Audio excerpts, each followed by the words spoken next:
Bana b'Imana dusangiye ukwemera muri Yezu Kristu, ndabaramukije kandi mu izina rya Yezu Kristu nitugire Kristu. Bana b'Imana, ndabandanya no kubashingira intahe. Twari tugeze ku audio canke video y'indwi, ariko kandi ibeteri ryaciye rinahera, ariko sinayihagaritse narayitanze. Ubu rero tugira tubwire video y'umunani canke audio igira umunani. Nariko ndababwira rero ukuntu twariko turahunga tuja mu Rwanda na mama. Nukuvuga narababwiye ko twageze ahantu hitwa Kukandaro, duca duhahurira n'abantu b'abagabo babiri, ariko twarabiyo tuvuye amaja hirya yo muhira tukabona hariho akazu karaho kariko karafumbuka mu mwotsi. Ubwo rero bariko barica abantu bari bakuye mu misozi. Noneho rero turabandanya, ba bagabo babiri twahuye tubaciye basubira inyuma, tubabwiye ingene bimeze, baciye basubira inyuma, duca dusubirana inyuma, basubiye inyuma natwe turiko turahunga. Nibwo rero narabwira mama ati none ko nshimye ko tuvuye mu kiziba, mbega abasoda bo ku Cyamaguru bobo turabaca hehe? Hanyuma abo bagabo babiri baravuga ati yewe niwagirirwe ubuntu ugasanga igatsinda, ntabahari ntibabatanze imbere ngo musange bamaze kugera igatsinda. Ati niwarenga igatsinda ucumenya ko mugiye, ati nta handi muza gusanga abasoda. Basi rero twarakomeje turagenda, tugera aho hantu hitwa igatsinda, ni hahandi twari twaraye kwa patiri.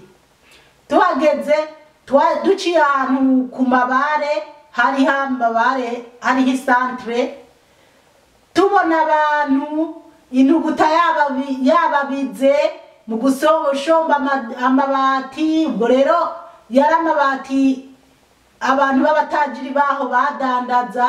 Ubwo nyene abanyagihugu bagiye kuza barayiba, basahura bitwarira mu misozi iwabo. Rero turabandanya na mama turagenda. Mama yarabonye umuntu aho nyene igatsinda, aramubwira ati umbwirire Patiri Masroni ko mu kiziba byakomeye, none yagiye yahunze aja mu Rwanda. Hanyuma turabandanya na mama tugera ahantu hitwa ku giti cy'amaguru. Tuhageze tuza tubona n'abandi bantu baguma bagenda. Turabona umuntu, uwo muntu aramenya mama, amumenye. Hanyuma aramubwira ati yo timada turacyariho? Atego. Ati uzi ko umugabo wawe ndazi aho namubonye? Ati namubonye ari mu Rwanda. Ati rero ati je ndaza no kumukugezako. Hanyuma mama ati kweli? Hanyuma nyamuntu aca atubwira ati ingo ndabereka ahantu bari baramutse bari buzogira ubu sinzi, bari bafise inzoga, bari bafise urubanza bagomba kuzoza kumara, ariko kubera intambara ntibyabaye bigikunze. Aramubwira ati ngo ndakwereka ahantu ndagusabire inzoga unywe. Hanyuma uwo muntu aratujana kuri Nyamuhana, dusanga hari imibindi y'inzagwa, impeke. Urumva nyene hari inzoga nyinshi, kubera ko bari baramutse bafise ibintu by'ubukwe, ariko birapfapfana kubera intambara. Turagiye rero baraduha inzoga turanywa. Hanyuma abantu baramenya mama ati yo tuyu mudamu disi ni Mukakaraveri, bamubaza uko bimeze ababwira. Noneho rero ba bantu bene aho kumuhana barabwira mama ati mada, ati mbega ko aho uri umutajiri tukaba tubona atari gikwemu uhunganye, ati wibaza ko mu Rwanda ugiye uzohaba gute? Aterega tori umutemere ushiremo amasaka niwagera imbere uzoyatekera abo bana cyangwa uzobagirira igikoma. Mama ko kato umutemeri bamushizukiramo amasaka. Rero hamwe twahura na babagabo mama inkono yari ifise yari yitwaje nk'ugiye kuvoma niho yayitaye kubera abo iyo nkono yavuze ati reka ndayisiga hanene. Abo bagabo barababwiye ati taha bahagerereye abatwa ati niwazogaruka bazokubumbira iyindi. Mama ya nkono ayiterera acarayita. Nanje ndavuga ati iyi ndabo yatumye mpunga bigakunda sinzoyita nzojana nayo aho nzoba ndi hose. Ya ndabo rero jewe nari nkiyifise ndayiyoreramo amasaka basi. Mama abo bantu baraduha n'ikintu k'igikunga k'igisabo dushiramwo impeke. Hanyuma mbere baranabwira mama umudamu waho arabwira mama ati mada tinone terega tiburya ati pfa gutora nibi byo bikwemu naho bishaje uzozura bisasira uwo mwana. Mama baramuhanye imbari n'ibikwemu bibiri ariko nyene bishaje mugabo nta kundi nyene byari bugende. Mama arabitora hanyuma rero tuza kubandanya rero ngo tugende kuja mu Rwanda kuko aho ntihari kure cyane yo mu Rwanda. Turabandanya na mama twarageze ahantu tubona abantu bafise ibipanga. Jewe rero kubera ndi muremure bashaka kunyica bavuga ngo ndi umututsikazi. Mugabo wa muntu yari yabwiye mama ko amwereka papa hari aravuga ati nimureke nimukora ibara ati uyu ni umwana wa Karaveri wo mu Kiziba. Ate baranyiweza ngoke barandeka. Hanyuma kandi twahuye n'umuntu yarasanzwe atuzi abona ukuntu mama umwana tugenda turamwandikiranwa yatunaniye. Mugabo no kubera twamaze kubona bya bintu ya masaka twikoreye.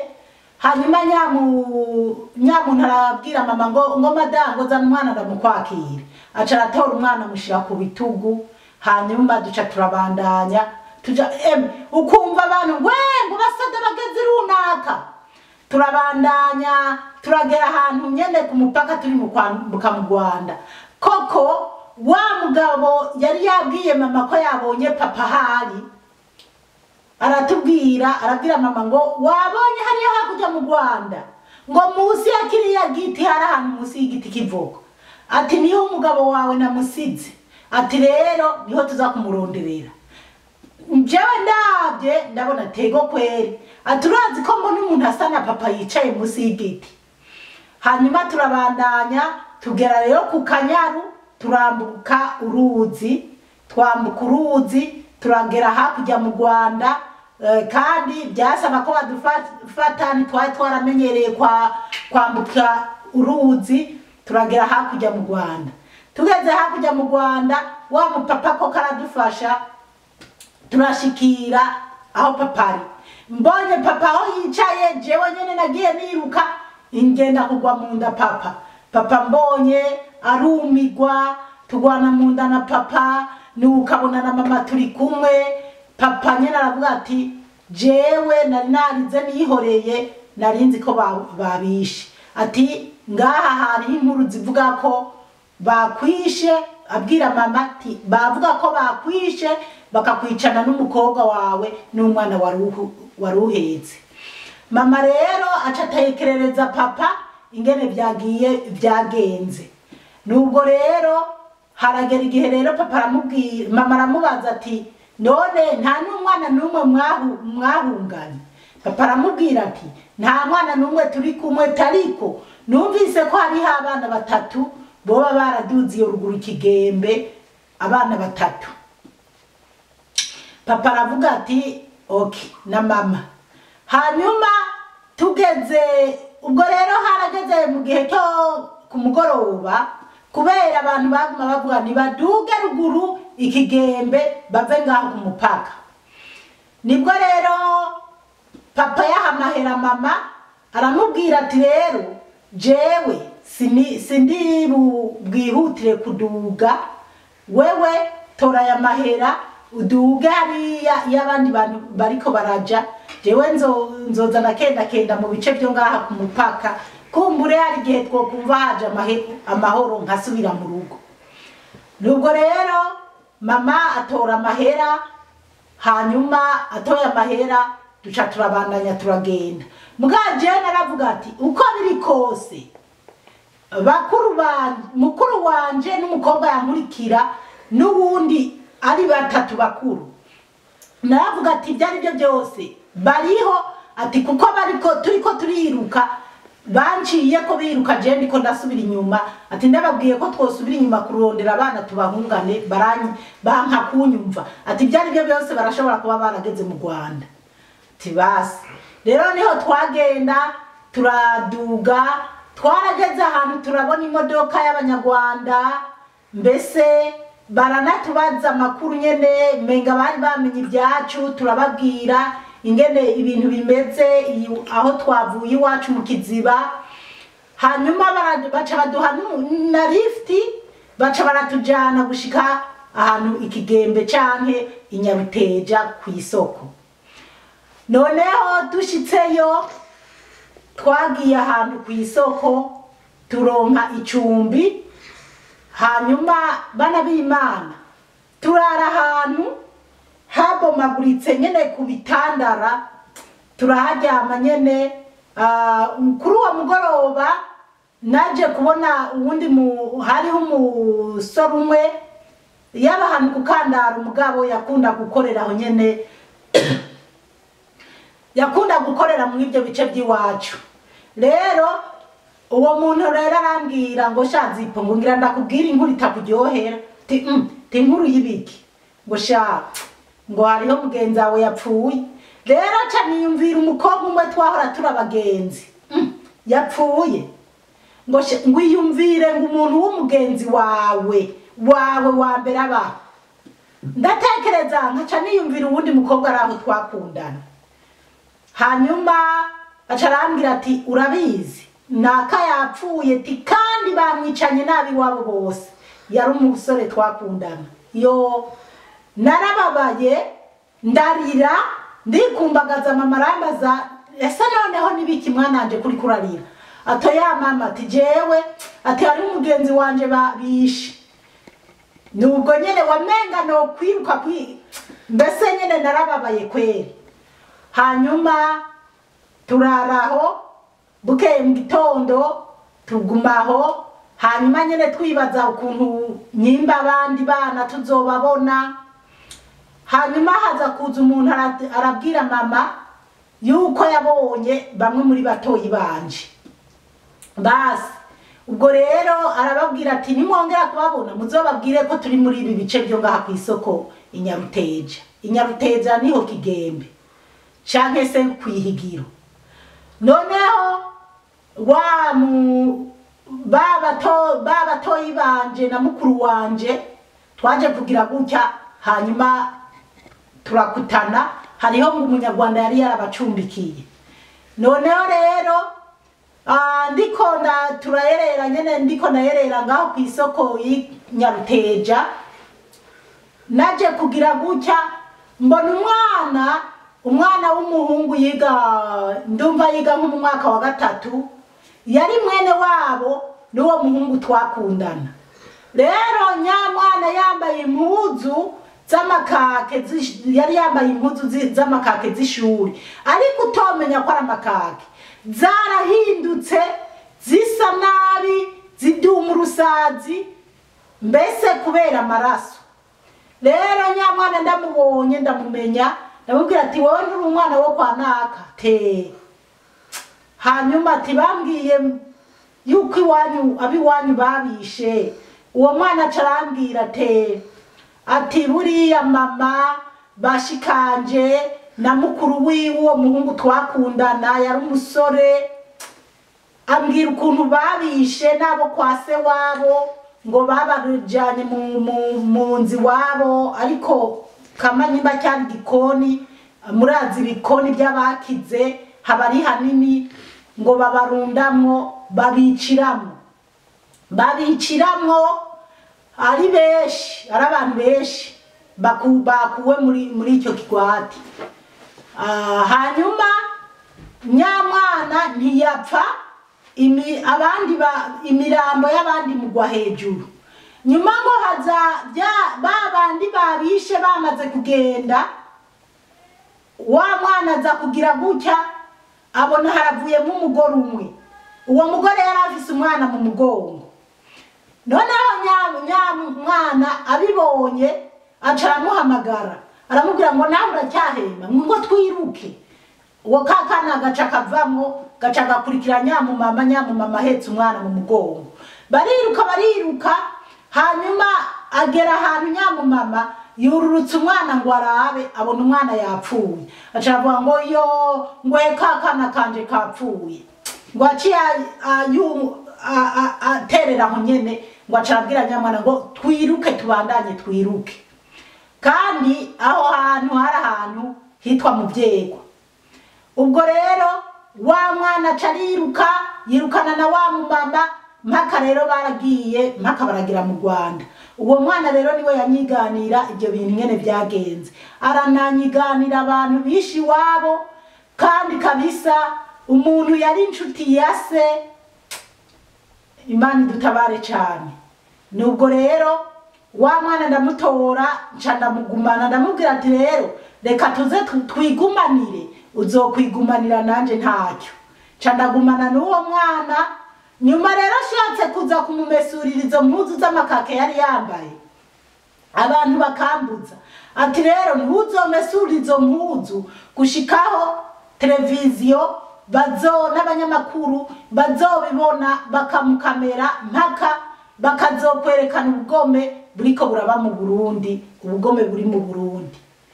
Basi rero uwo mwana rero namaze nk'iminsi 3 ndagera aho bindambira, ndavuga atapu izi mpuzu umwana ntizozomugumako zimeze uku. Ndagenda ndazimesura, hari ahantu bavuga ngo ni mu Binamba nyene mu myonga y'Abanyarwanda. Ndagenda ndazimesura n'amaraso gusa ndazimumesurira.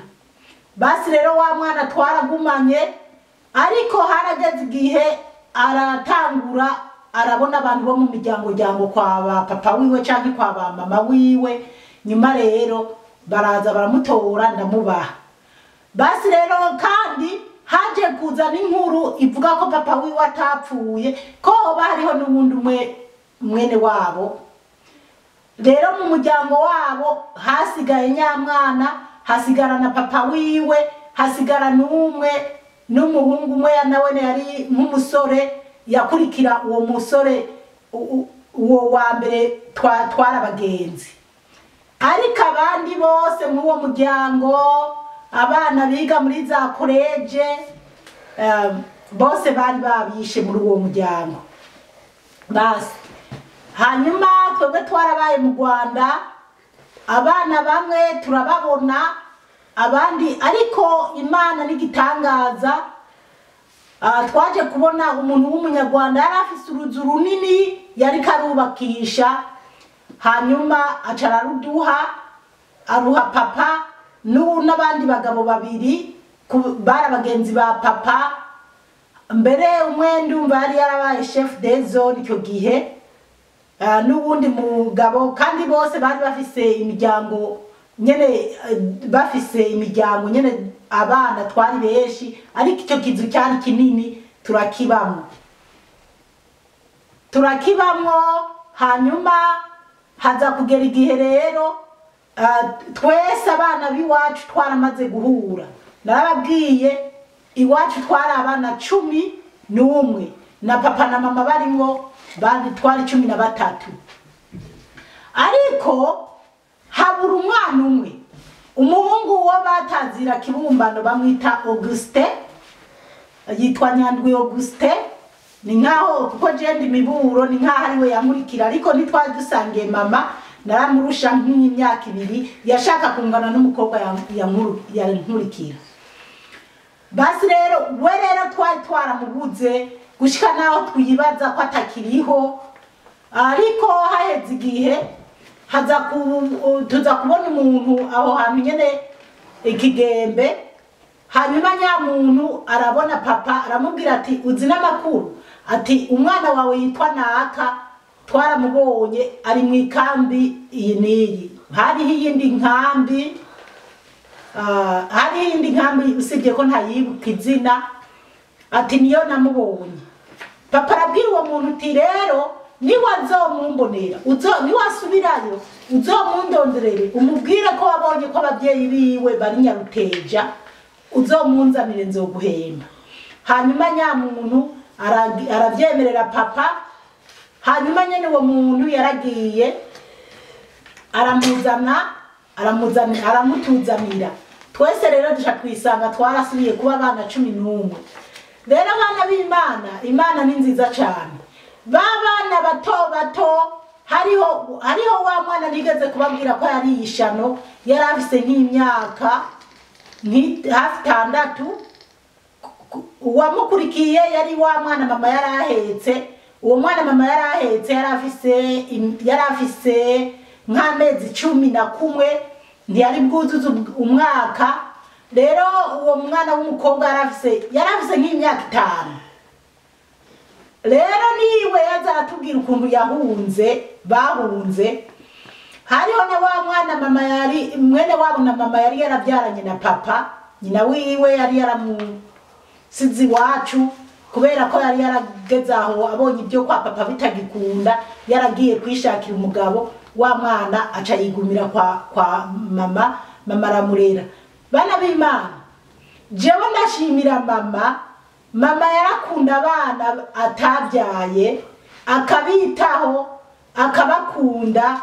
Rero twese yadufata nk'abana biwe. Mbere mama yarakunda cyane mukuru wanje gusumba uko yankunda, kuko mukuru wanje umwe tutadusangiye mama yari umukobwa atekereje, yari umukobwa yitonda, yari umukobwa mbega kujya bavuga nyimba ari umuzezi wanzu, yama yibereye mu gipangu ajisha inkoko ajisha ibirago, kuburyo n'abantu bavuga ngo bibaza ngo n'umuyaya wacu.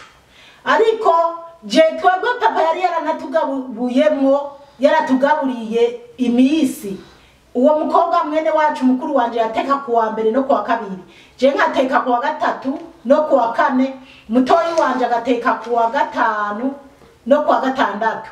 Papa yari yaravuze ko kuwa Mungu mama ari wategerezwa kuzoza arateka, natwe tukinezererwa. Rero narakunda uwo mukuru wanje kubera ko umunsi wo kuwa gatatu cyari kibazo kuri jewe, kubera wasanga hare mu isoko kandi numva ashaka kwigumira mu magazine kwa papa nidandari, ndamufasha kudandaza canke nkora ibyanje. Uwo mutoyi wanje rero nakuwo mukuru wanje niwe yacakora ibyo byose, yarambwira ati genda uzana ibi nibi ndabiteke. Mukuru wanje rero yitavye Imana mu mwaka wahera. Imana ikomeze imuhe kuruhuka neza kandi ndazi aruhutse neza. Basi rero twese rero aho twamaze kugera mu Rwanda n'abana batoya twese twisanze turi mu Rwanda, tuba mu nzu imwe n'ababyeyi turi kumwe. Bana b'Imana, odi iyo canke video reka tubanze tuyigarukirize ngaha, ariko turacyabandanya. Umukama Imana bandanya bahezagire cyane, murakoze.